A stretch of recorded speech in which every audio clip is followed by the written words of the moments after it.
Krishna Krishna Hare Hare Hare Rama Hare Rama Rama Rama Hare Hare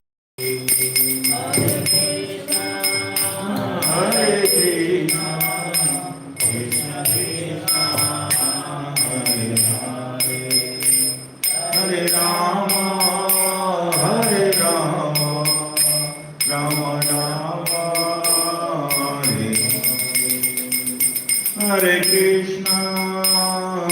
Krishna Krishna Krishna Hare Hare Hare Rama Hare Rama Rama Rama Hare Hare Hare Krishna Krishna Krishna Hare Hare Hare Rama Rama Rama Hare Hare Krishna Krishna Hare Hare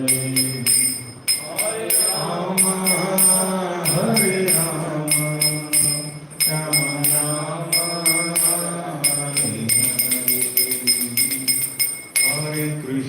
Hare Hare Krishna Krishna Krishna Hare Hare Hare Rama Hare Rama Ram Ram Hare Hare Hare Krishna Krishna Krishna Hare Hare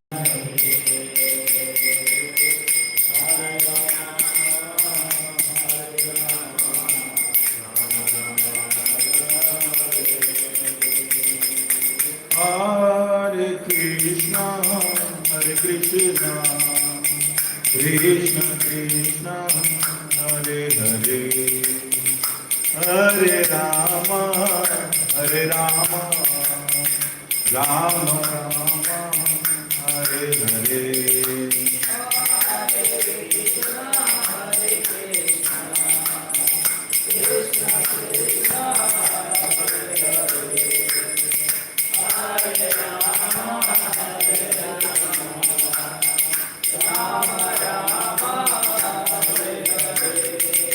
Gaur Natarajaya Dayalita Gaur Natarajaya Dayalita Jaya Gaur Natarajaya Dayalita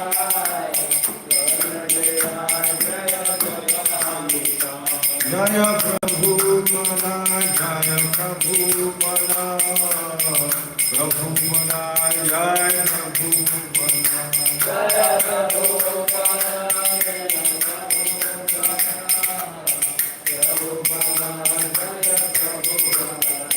Hari Gaur Hari Bol Hari Bol Hari Bol Hari Gaur Hari Bol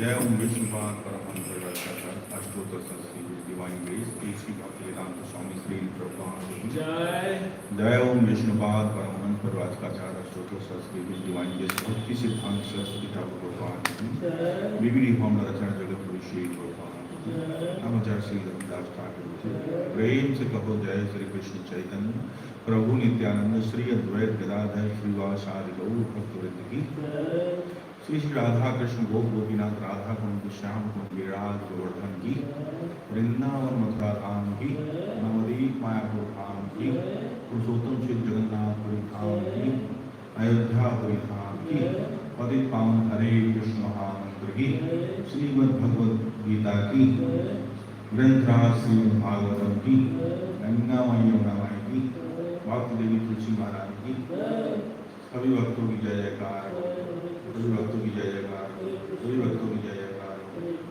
गुरु श्री गुरु राम की जय जयकार और प्रेमानंद हरे कृष्णा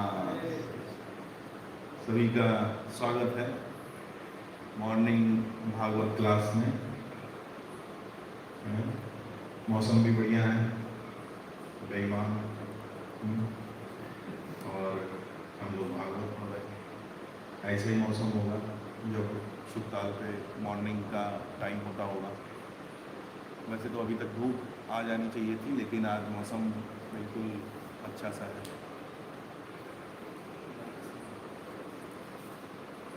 तो आज हम लोग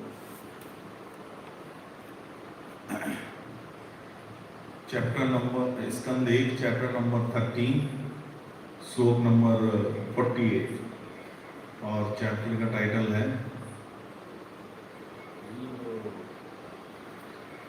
धृतराष्ट्र द्वारा गृह त्याग।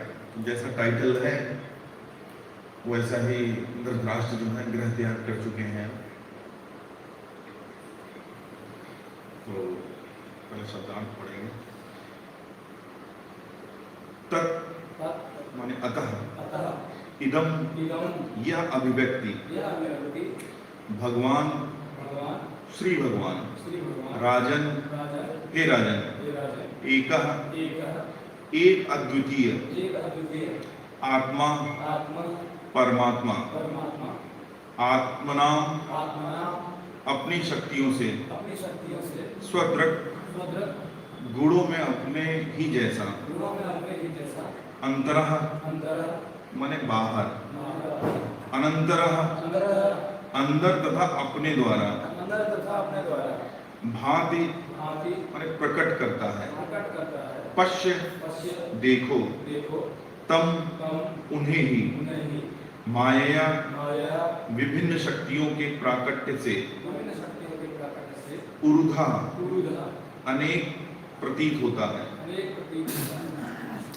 श्लोक पढ़ेंगे मेरे पीछे। तदिदं भगवान राजनेका आत्मात्मनां स्वदृका अंतरो अनंतरो भाति पश्यतं माययोरुधा तदिदं भगवान राजनेक आत्मात्मना स्वदृका अंतरो अनंतरो भाति पश्यतं माययोरुधा तदिदं भगवान राजनेक आत्मात्मनां स्वदृका अनंतरो अनंतरो अंतरो अनंतरो भाति पश्यतं माययोरुधा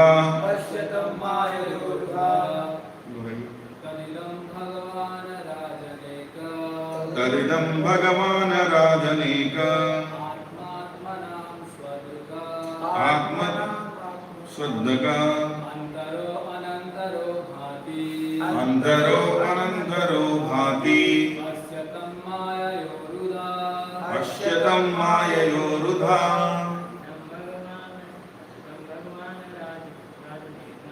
तदिदं भगवान राजनेक स्वदृका आत्मनां स्वदृका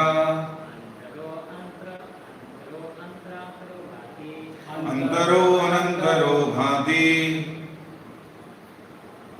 पश्यतं माययोरुधा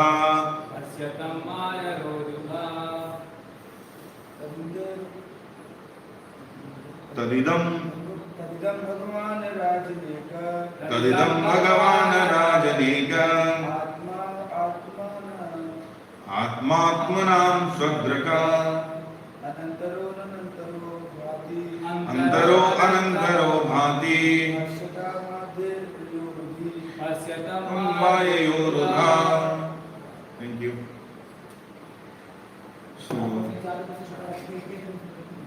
इसका शब्दार्थ और तात्पर्य भाई श्रील प्रभुपाद की। अतएव हे राजन तुम्हें एकमात्र परमेश्वर को देखना चाहिए जो अद्वितीय है और जो विभिन्न शक्तियों से साक्षात प्रकट होते हैं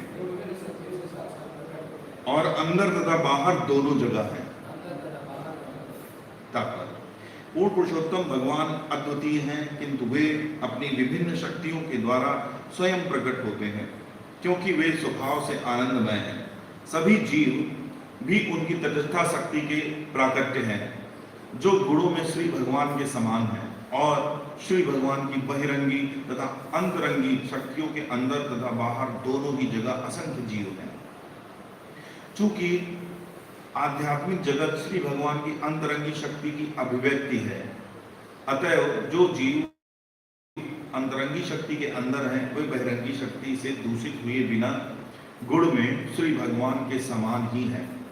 जीव श्री भगवान के गुणों में एक होकर भी भौतिक जगत के कलमश के कारण विकृत रूप में दिखता है, अतएव उसे भौतिक जगत में तथाकथित सुख तथा दुख का अनुभव होता है। ऐसे अनुभव क्षणिक होते हैं और उनमें आत्मा में पर कोई प्रभाव नहीं पड़ता। ऐसे क्षणिक सुख तथा दुख की अनुभूति अपने गुण जो श्री भगवान के गुणों के समान है उनकी विस्मृति के कारण होती है, किंतु श्री भगवान से अंदर तथा बाहर एक नियमित धारा प्रवाहित होती रहती है, जिससे जीव अपनी पतित अवस्था को सुधार सकता है। अंदर से वे अंतर्यामी परमात्मा रूप में इच्छा करने वाले जीवों को सुधारते हैं और बाहर से वे गुरु तथा शास्त्रों के रूप में अपनी अभिव्यक्ति द्वारा सुधारते हैं। मनुष्य को श्री भगवान की ओर ही दृष्टि लगानी चाहिए। उसे तथाकथित सुख तथा दुख प्रकट होने पर विचलित नहीं होना चाहिए, अपितु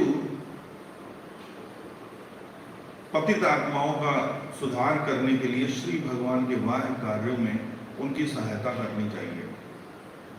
उन्हीं के आदेश से मनुष्य को आध्यात्मिक गुरु बनकर उनको सहयोग देना चाहिए।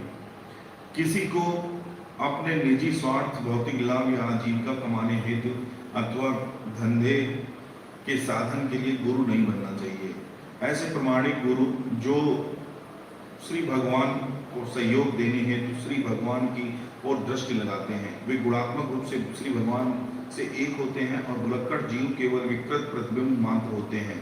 अतएव युधिष्ठिर महाराज को श्री नारद मुनि उपदेश देते हैं कि वे तथाकथित सुख तथा दुख के विषयों से तनिक भी विचलित न हो, अपितु श्री भगवान के उस ध्येय को पूरा करने हेतु श्री भगवान की ओर देखें जिसके लिए श्री भगवान अवतरित हुए हैं। यही उनका मूल कर्तव्य है। ओम ज्ञानतिमिरान्धस्य ज्ञानाञ्जनशलाकया चक्षुरुन्मीलितं येन तस्मै श्रीगुरुवे नमः। श्रीचैतन्यमनोभीष्टं स्थापितं येन भूतले स्वयं रूप कदा मह्यं ददाति स्वपदान्तिकं। वन्देऽहं श्रीगुरु श्रीयुतपदकमलं श्रीगुरुन् वैष्णवां च श्रीरूपं साग्रजातं सहगण रघुनाथान्वितं तं सजीवं साद्वैतं सावधूतं परिजन सहितं कृष्ण चैतन्य देवं श्री राधा कृष्ण पादान् सहगण ललिता श्री विशाखान्वितां च। हे कृष्ण करुणा सिंधु दीनबंधु जगत्पते गोपेश गोपिका कांत राधा कांत नमोस्तुते। तप्त कांचन गौरांगी राधे वृंदावनेश्वरी वृषभानुसुते देवी प्रणमामि हरिप्रिये। वाञ्छाकल्पतरुभ्यश्च कृपा सिन्धुभ्य एव च पतितानां पावनेभ्यो वैष्णवेभ्यो नमो नमः। जय श्री कृष्ण चैतन्य प्रभु नित्यानंद श्री अद्वैत गदाधर श्रीवासादि गौर भक्त वृंद। हरे कृष्ण कृष्ण कृष्ण हरे हरे, हरे राम राम राम हरे हरे।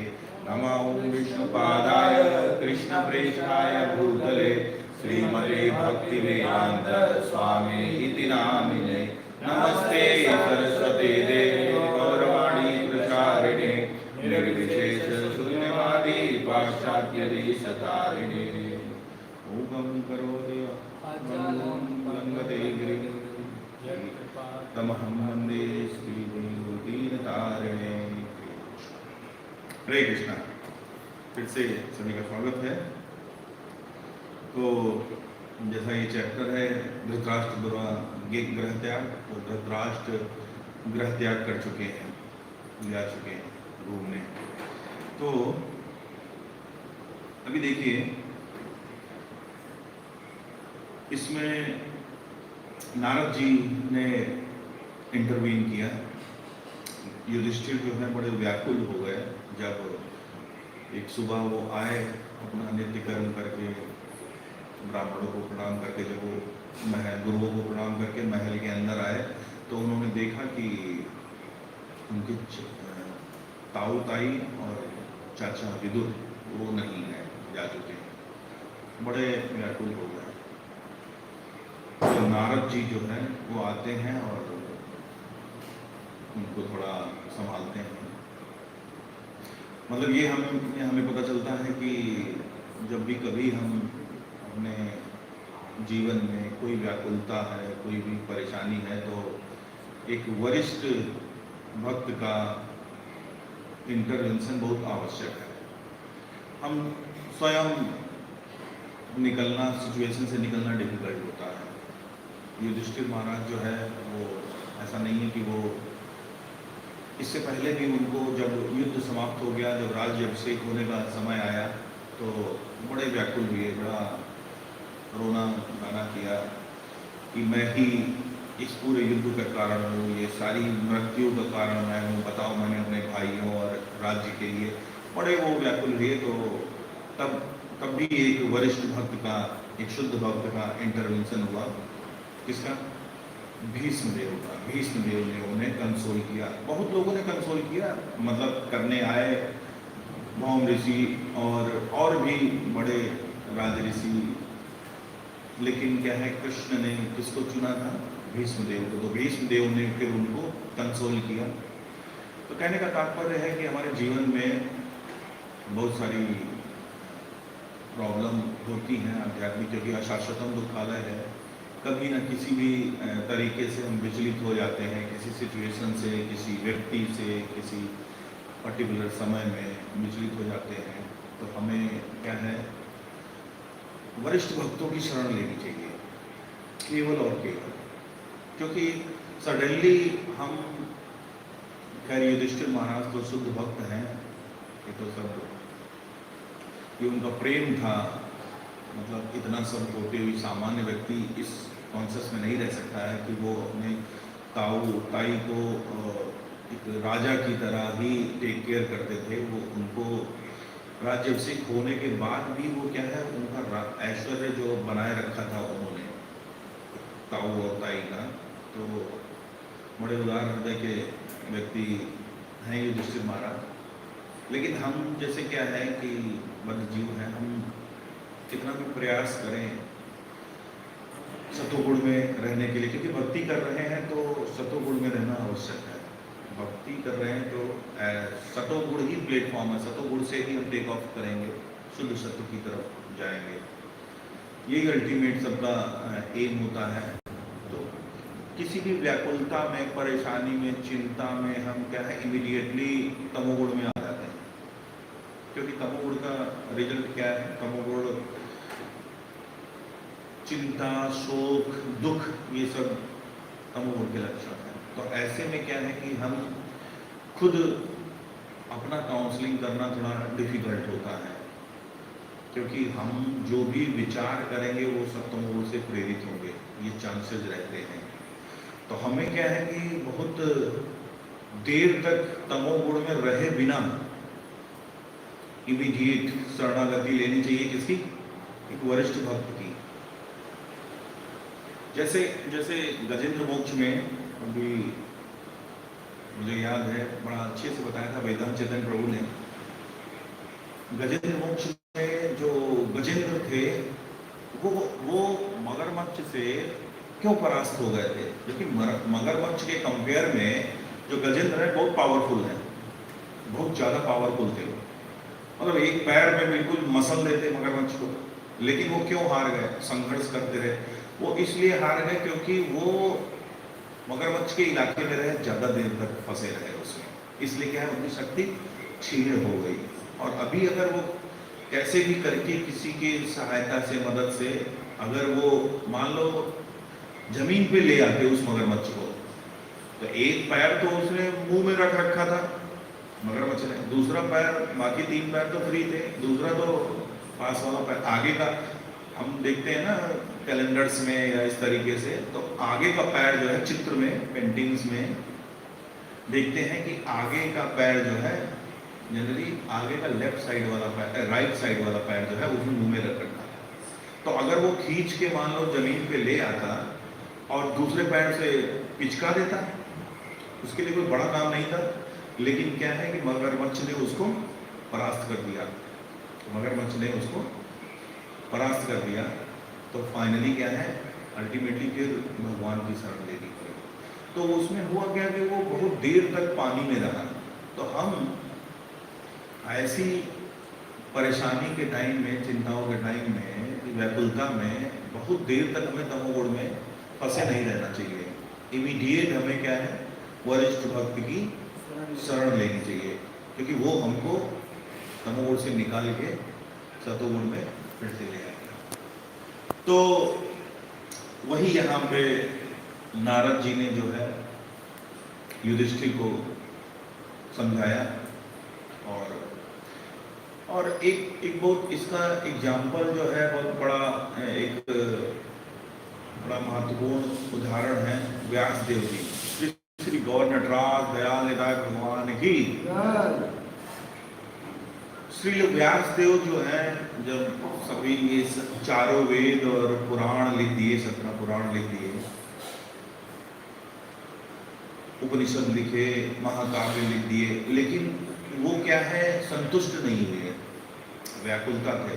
इवन ऐसा बताते हैं कि वो अपने सारे प्रीवियस जितना लिटरेचर था उसको जलाने के लिए बिल्कुल, कि अभी भी मैं देख रहा हूँ, चारों तरफ देख रहा हूँ, काम क्रोध लोभ मोह मद मत्सर अर्थ काम मोक्ष सब फैला हुआ है।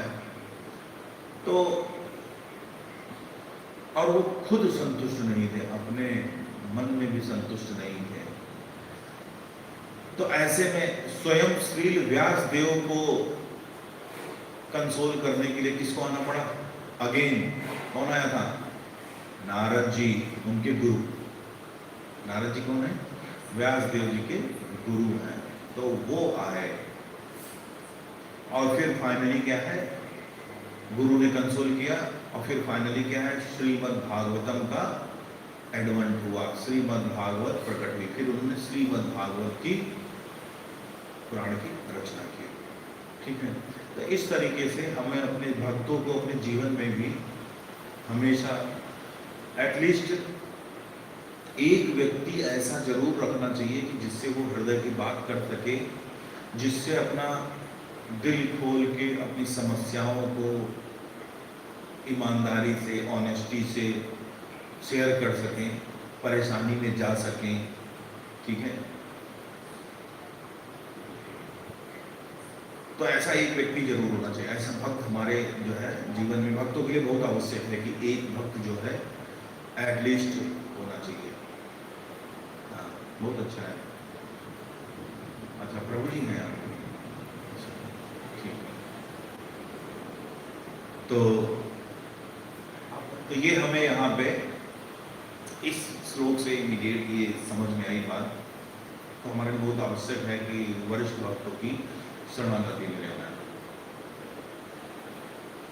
तो युधिष्ठिर महाराज जो है, युधिष्ठिर महाराज ने जब देखा, एक्चुअली युधिष्ठिर महाराज क्या है कि युद्ध समाप्त हुआ, बड़े व्याकुल हुए, फिर भीष्मदेव ने कंसोल किया, राज्याभिषेक हुआ और उन्होंने राज्य का पदभार संभाल लिया। वो तो पूरी पृथ्वी के राजा थे, उसको रिवोल,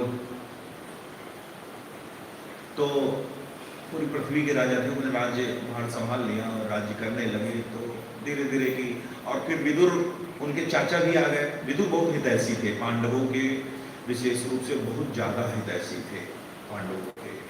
तो विदुर भी 30 वर्षों बाद लौट के आ गए। तो थोड़ा युधिष्ठिर जो है अच्छा फील करने लगे थे कि हाँ ठीक है, उनकी यही प्लानिंग थी, ठीक है ताऊ और ताई की सेवा करेंगे और चाचा हैं हम विदुर हैं, गाइडेंस हमें देंगे और हम राज्य का सेवा करेंगे, अपनी प्रजा की सेवा करेंगे। ऐसा उनका प्लानिंग था। लेकिन एक दिन सडनली उन्होंने देखा कि ताऊ और ताई जो है वो, और उनके चाचा नहीं थे, वो जा चुके थे, जंगल जा चुके थे।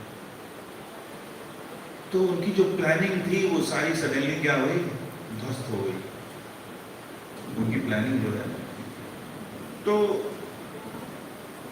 हम भी अपने जीवन में बड़ी प्लानिंग करते हैं, है?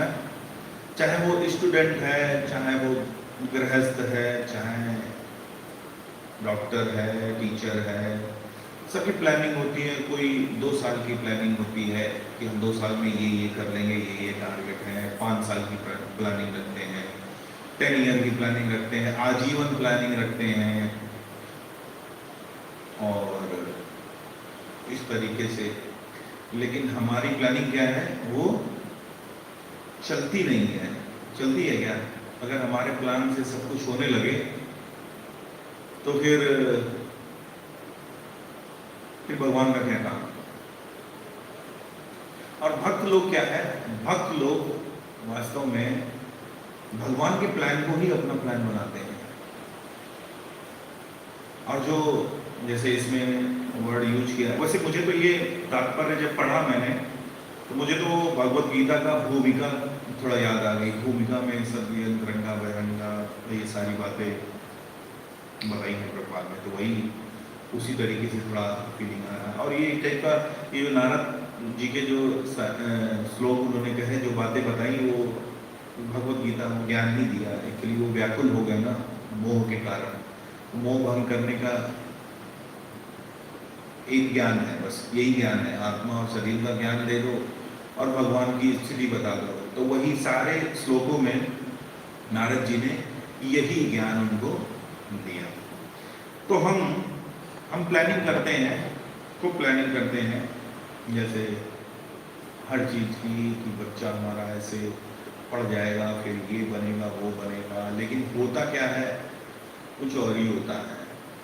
और फिर लेकिन हम प्लानिंग कभी छोड़ते नहीं हैं, प्लानिंग करते रहे। एक हमने प्लान किया कि ये काम होगा, वो काम नहीं हुआ, तो फिर उसको कैसे ना कैसे उस सिचुएशन से निकले, फिर एक नई प्लानिंग की।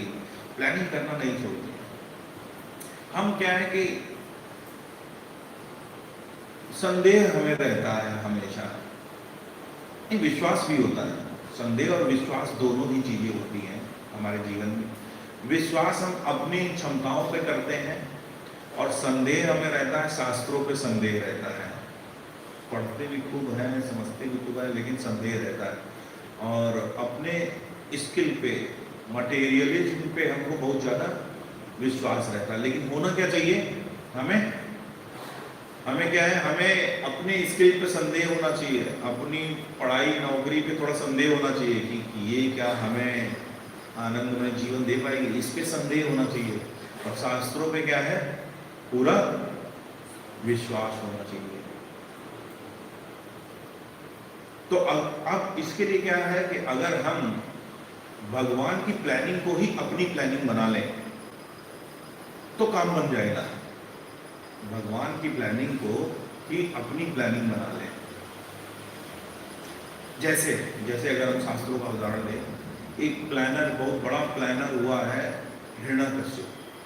हिरण्यकश्यप ने कितनी बढ़िया प्लानिंग करके ब्रह्मा जी को प्रसन्न करके, मतलब उसने हर तरीके से, हर सिचुएशन सोच के कि ना मैं धरती पे मरूं, ना आकाश में मरूं, ना बाहर, ना अंदर, ना सुबह, ना शाम, ना मनुष्य से, ना जानवर से, वो हर कॉम्बिनेशन एंड परमुटेशन भिड़ा के उसने प्लानिंग की।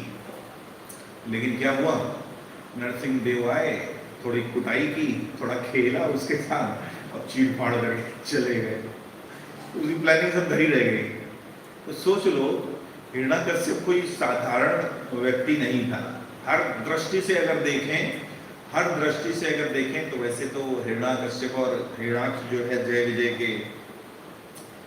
जय विजय ही हिरण्यकश्यप और हिरण्याक्ष के, उनको 3 जो जन्म हैं वो पृथ्वी पे लेने थे, तो उन्होंने मतलब असुर योनि में लेने थे। तो इस तरीके का श्राप था उनको।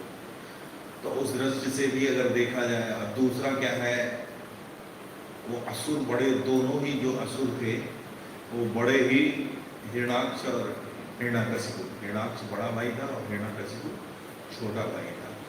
तो ये दोनों ही बड़े शक्तिशाली भी, देवी देवता तो बिल्कुल पानी भर देते थे, ऐसे देख लेता था डर जाते थे। तो क्या हुआ, उसने खूब प्लानिंग की, उसने खूब प्लानिंग की, ब्रह्मा जी से बढ़िया से तैयार किया, क्योंकि वो जानता था कि ब्रह्मा जी भी अमरता का तो नहीं दे पाएंगे हमको। तो उसने बढ़िया से प्लानिंग की कि ये ऐसे ऐसे क्या क्या हो सकता है, क्या क्या हो सकता है। ऐसे रावण ने भी प्लानिंग की थी कि रावण क्या है कि मनुष्य भूल गया था, मनुष्य के लिए, मनुष्य हमारा क्या कर पाएगा, बाकी उसने संभाल लिया था कि कोई हमें मार नहीं सकता है, ऐसा उसको बता था। मनुष्य को छोड़ दिया कि राम क्या है, साधारण मनुष्य अवतार लेके पुरुषोत्तम भगवान श्री राम जो है आए और मर्यादा पुरुषोत्तम श्री राम मार दिया उसको। तो हमारी प्लानिंग जो है सब फेल हो जाती है। तो हिरण्यकश्यप की जब प्लानिंग फेल हो गई तो हमारी प्लानिंग कैसे चलेगी। अच्छा, अब अगर एक दूसरा एग्जाम्पल भी लें, कैसे हम भगवान की प्लानिंग को अपनी प्लानिंग मान लें। भक्त लोग ऐसा करते हैं, इवन हम अपने डेली लाइफ में भी देखते हैं। शास्त्रों का तो हम बहुत सारे एग्जाम्पल हैं। परीक्षित महाराज, शास्त्रों का अगर एग्जाम्पल देखें, परीक्षित महाराज ने क्या किया, भगवान के उस प्लान को कि वो तक्षक नाग जो है, वो तक्षक सर्प उनको 7वें दिन दंश करेगा और वो मृत्यु को प्राप्त हो जाएंगे। तो ये भगवान की ये जो प्लानिंग थी, तो ये उन्होंने, ऐसा नहीं है कि श्रृंगी ऋषि और श्रमिक ऋषि दोनों को बुला के उनको सजा दे दी और बड़े व्याकुल हो गए कि अब क्या होगा, कैसे राज्य और ये वो। उन्होंने बड़ी ही पेशेंसफुली, बड़े धैर्य पूर्वक क्या है, उन्होंने बुलाया अपने जो राजगुरु थे, गुरुओं को बुलाया, उनसे विचार विमर्श किया और अल्टीमेटली क्या है, इस भगवान के प्लान को उन्होंने स्वीकार किया, अपना प्लान बना लिया। और फिर उन्होंने क्या चूज किया, श्रीमद् भागवतम जो है श्रवण के लिए उन्होंने चूज किया कि अब हमारे पास टाइम कम है, और वो 7 दिन 7 रात जो है बिना कुछ खाए पिए प्यासे उन्होंने श्रीमद् भागवतम का श्रवण किया। तो ये देखिए एग्जाम्पल है, और हम अपने डेली लाइफ में भी देखते हैं। कई भक्त हैं जैसे रहते हैं, उनके साथ तो बड़े वो धैर्यपूर्वक कोई भी सिचुएशन आती है, हमें ऐसा लगता है कि अरे ये इसके लिए तो बड़ा डिफिकल्ट टाइम है, लेकिन वो बड़ा धैर्यपूर्वक उसको पास ऑन कर लेते हैं। और यही शास्त्र और जीवन है। जैसे कहते हैं कि शास्त्रों के अनुसार जीवन जीना चाहिए, तो शास्त्रों के अनुसार जीवन जीने का तात्पर्य ये है कि इस सिचुएशन, क्योंकि कोई भी सिचुएशन जो है शास्त्र में उसका शिक्षा देते हैं। कोई भी सिचुएशन, इतने महाकाव्य लिखे, इतने पुराणों में इतने भक्तों की कथाएं लिखी भगवान ने, सारी सिचुएशन, कोई भी ऐसी कोई नई सिचुएशन नहीं आने वाली है तुम्हारे पास, वही सिचुएशन होगी जो सब इंस्ट्रक्शन, उनका इंस्ट्रक्शन हमें मिल चुका है, कुछ नया नहीं होने वाला है। तो सारा शास्त्रों में दिया हुआ है। तो शास्त्रों में उस सिचुएशन में भक्त ने किस तरीके से टैकल किया, उसको समझे और उसी अकॉर्डिंग टैकल करने, यही है शास्त्रवत जीवन। तो इसके लिए क्या है, हमें श्रवण और अध्ययन करना पड़ेगा कि हमारे जो चित्त में, हमारे चेतना में शास्त्र जो है बिल्कुल कंठस्थ भी रहे मेमोरी में, और चेतना में हमारे आत्मसात भी कर लें। तभी क्या है, तभी हमारे पास अगर सिचुएशन आएगी तो हम इमीडिएट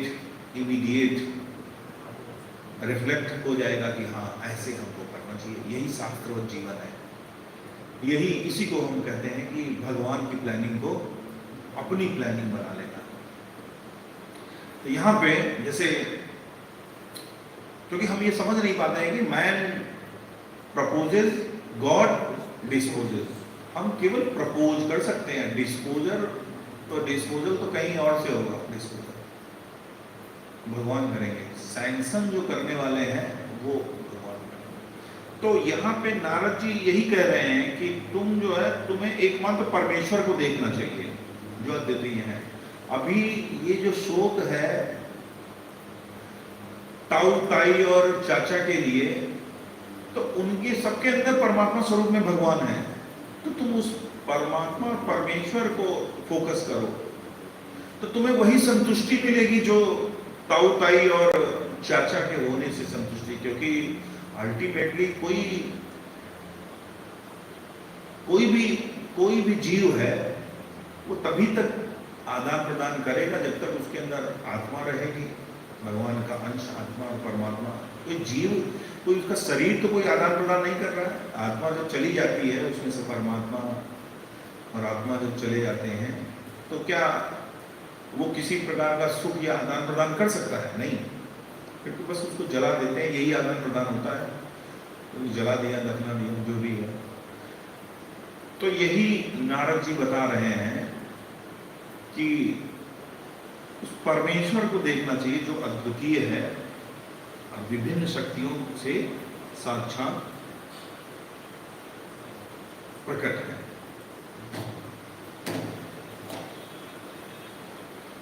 तो ये जैसा मैंने बताया कि ये बिल्कुल कोई भगवत गीता की भूमिका जैसा है, क्योंकि भगवत गीता का ज्ञान बेसिकली अर्जुन के 5 जो क्वेश्चन थे, तो पहला यही था, मोह था उसका शरीर के प्रति जो है अज्ञानता।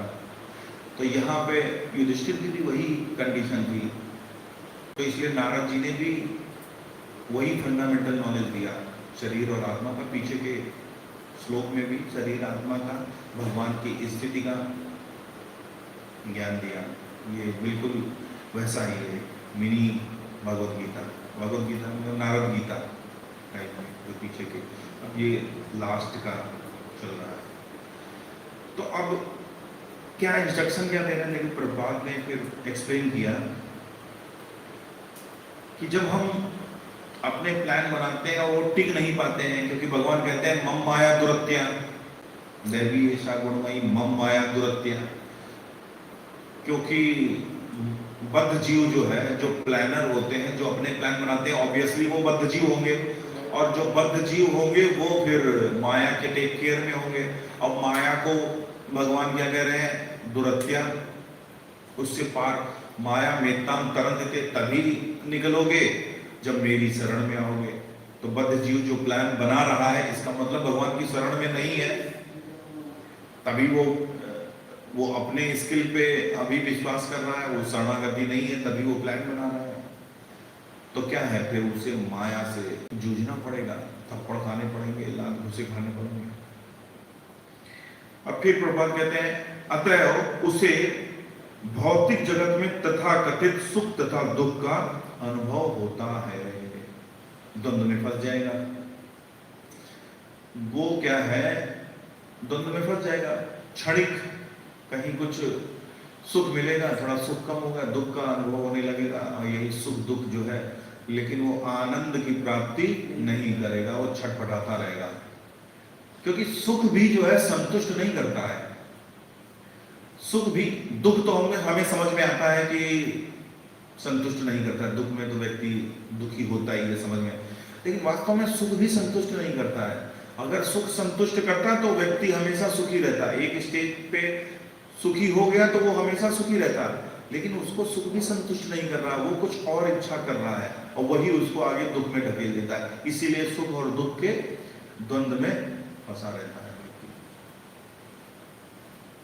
यहाँ माया के जगत में क्या है, द्वंद्व ही तो है। भगवान से दूर रहोगे, द्वंद्व में फंसे रहोगे, दिन रात, प्रकाश अंधेरा, ज्ञान अज्ञान, सुख दुख। लेकिन भगवान की शरणागति में क्या है, आध्यात्मिक जगत में क्या है, कोई द्वंद्व है? केवल सच्चित आनंद। भगवान जैसे भगवान है वैसे भगवान का धाम, all knowledgeful, all blissful, all pervading, शाश्वत है, शाश्वतता है, वहां कहीं कुछ नश्वरता नहीं है, फुल ऑफ नॉलेज है, फुल ऑफ ब्लिस है। तो इसलिए क्या है, फिर लास्ट में प्रभुपाद क्या बताते हैं, गुरु की बात करते हैं, कैसे हम बच पाएंगे इस द्वंद्व से और कैसे बचेंगे, फिर गुरु की बात करते हैं। और प्रभुपाद ने देखिए गुरु की बात तो की है, बहुत जगह गुरु की बात की है, हर भगवत गीता में जहां जहां गुरु की बात की है वहां पे एक शब्द और आया है, बताइए क्या। जहां पे प्रभुपाद ने गुरु की बात की है वहां पे एक शब्द जरूर आया है, प्रमाणिक। प्रमाणिक शब्द जरूर किया है, आप कहीं भी देख लीजिए, जिस तात्पर्य में जिस भी जगह प्रभुपाद कुछ गुरु की बात कर रहे हैं वहां पे एक प्रमाणिक वर्ड जरूर आया है। और यहां पे भी कहीं है प्रमाणिक, पढ़ा था कि नहीं पढ़ा था। ऐसे प्रमाणिक गुरु जो श्री भगवान को सहयोग देने हेतु तो श्री भगवान की ओर दृष्टि लगाते हैं, ना कि खुद भगवान बनने लगते हैं। प्रमाणिक गुरु और प्रमाणिक गुरु में क्या फर्क है? देखो गुरु किसी भी, खाली गुरु कह रहे हैं तो उसका कुछ भी मतलब, लेकिन अगर हमने कह दिया प्रमाणिक गुरु, मतलब क्या है कि वो परंपरा से जुड़ा हुआ है, और परंपरा से जो जुड़ा है मतलब वो कृष्ण से जुड़ा है, वो डाल का ऊपर वाला फल एज इट इज खाएगा। मतलब क्या है, अभी ऊपर से फ्रूट एग्जाम्पल देते हैं, बड़ा फेमस एग्जाम्पल है, ऊपर से अगर फ्रूट गिरेगा नीचे भचाक से फट जाएगा, क्या उसको एज इट इज हम ग्रहण कर पाएंगे? मिट्टी में मिला हुआ और थोड़ा अगर साफ वाफ भी करेंगे उसको पाएंगे। लेकिन अभी अगर आपने क्या है, एक कंधे के ऊपर चढ़ गए तो सबसे ऊपर वाला क्या है, बड़े प्यार से उसको तोड़ेगा, ऐसे पोंछ के नीचे दे देगा, नीचे वाला नीचे को दे देगा, नीचे वाला नीचे को नहीं, अल्टीमेटली क्या है, आपके पास क्या है, फ्रेश फ्रूट मिलेगा। तो इसीलिए प्रभुपाद ने क्या है, भगवत गीता का नाम, केवल प्रभुपाद ने जो टीका किया उसी का नाम है क्या, Bhagavad Gita as it is, यथारूप, कोई मिक्सिंग नहीं, कुछ भी मिक्सिंग नहीं, कोई उसमें अपना ज्ञान अपना वो नहीं है। जो कृष्ण बताना चाह रहे हैं, जो अर्जुन समझना चाह रहे हैं, वो एज इट इज। तो क्योंकि प्रमाणिक गुरु जो होता है वो गुणात्मक रूप से श्री भगवान से एक होते हैं। अतएव युधिष्ठिर महाराज को श्री नारद मुनि उपदेश देते हैं कि वे तथाकथित सुख तथा दुख के विषयों में तनिक भी विचलित ना हो, अपितु श्री भगवान के उस ध्येय को पूरा करने हेतु श्री भगवान की ओर देखें, जिसके लिए श्री भगवान अवतरित हुए हैं, यही उनका मूल कर्तव्य है। मतलब श्री भगवान की ओर देखें, भगवान की तरफ अगर हम देखेंगे, जैसे नहीं जड़ को अगर हम वाटरिंग कर देंगे तो क्या होगा, पत्तियां, तने, स्टेम और ब्रांचेस, सब फ्रूट, सब कुछ हरा भरा रहेगा। ठीक है, अगर हम प्रयास करेंगे एक एक पत्ती को देने का, वाटरिंग करेंगे, ब्रांच, फ्रूट, स्टेम, तो हमें प्रयास भी बहुत करना पड़ेगा और उसका कोई रिजल्ट भी नहीं होगा, अल्टीमेटली वो सूखता रहेगा धीरे धीरे। लेकिन अगर जड़ को हम सींच देंगे तो वही यहाँ पे कह रहे हैं, श्लोक में यही बोला गया है कि अगर परमेश्वर की तरफ देखोगे, अगर संतुष्ट करोगे, भगवान को संतुष्ट करोगे, तो ये ताऊ, ताई और चाचा, इसका मोह और ये सारे संतुष्ट हो जाएंगे, उसका मोह खत्म होगा। ठीक है, तो इस वर्ष में हमें ये टेक अवे लेना चाहिए कि प्रमाणिक गुरु तो हम चूंकि इस्कॉन में आए, अभी हमें प्रमाणिक गुरु तो मिल गए हैं, अब उनके बस अब हमारा काम बचा है कि उनकी शरण में रहना। और गुरु भी, अब जैसे गुरु भी अवेलेबल नहीं रहता। अभी देखिए गुरु महाराज अभी आए थे, इससे पहले कब आए थे, गौर पूर्णिमा में आए थे, तो गुरु अवेलेबल नहीं रहते, लेकिन गुरु के जो गुरु जिनको अपॉइंट करता है ना, जो अथॉरिटीज होता है मंदिर में, अथॉरिटी है, गिरिराज प्रभु है ना, तो हमें क्या है उनके आदेशों से चलना चाहिए। ठीक है, तभी हम शास्त्रवत जीवन जी पाएंगे, अपनी प्लानिंग से निकल पाएंगे, है ना। और शरणागति में रहना चाहिए। जब भी कोई प्रॉब्लम होती है हमें वरिष्ठों का सबसे पहले याद आना चाहिए, इमीडिएट डिस्कस करें।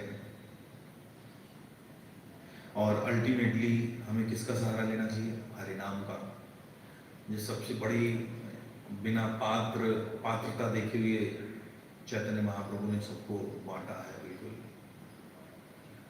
बोलिए, हरे कृष्णा कृष्णा कृष्णा हरे हरे, हरे राम राम राम हरे हरे। ग्रंथराज श्रीमद् भागवतम की जय। श्रील प्रभुपाद की जय।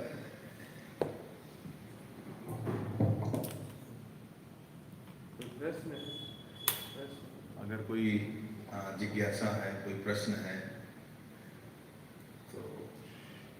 एक प्रश्न का तो उत्तर मिल गया।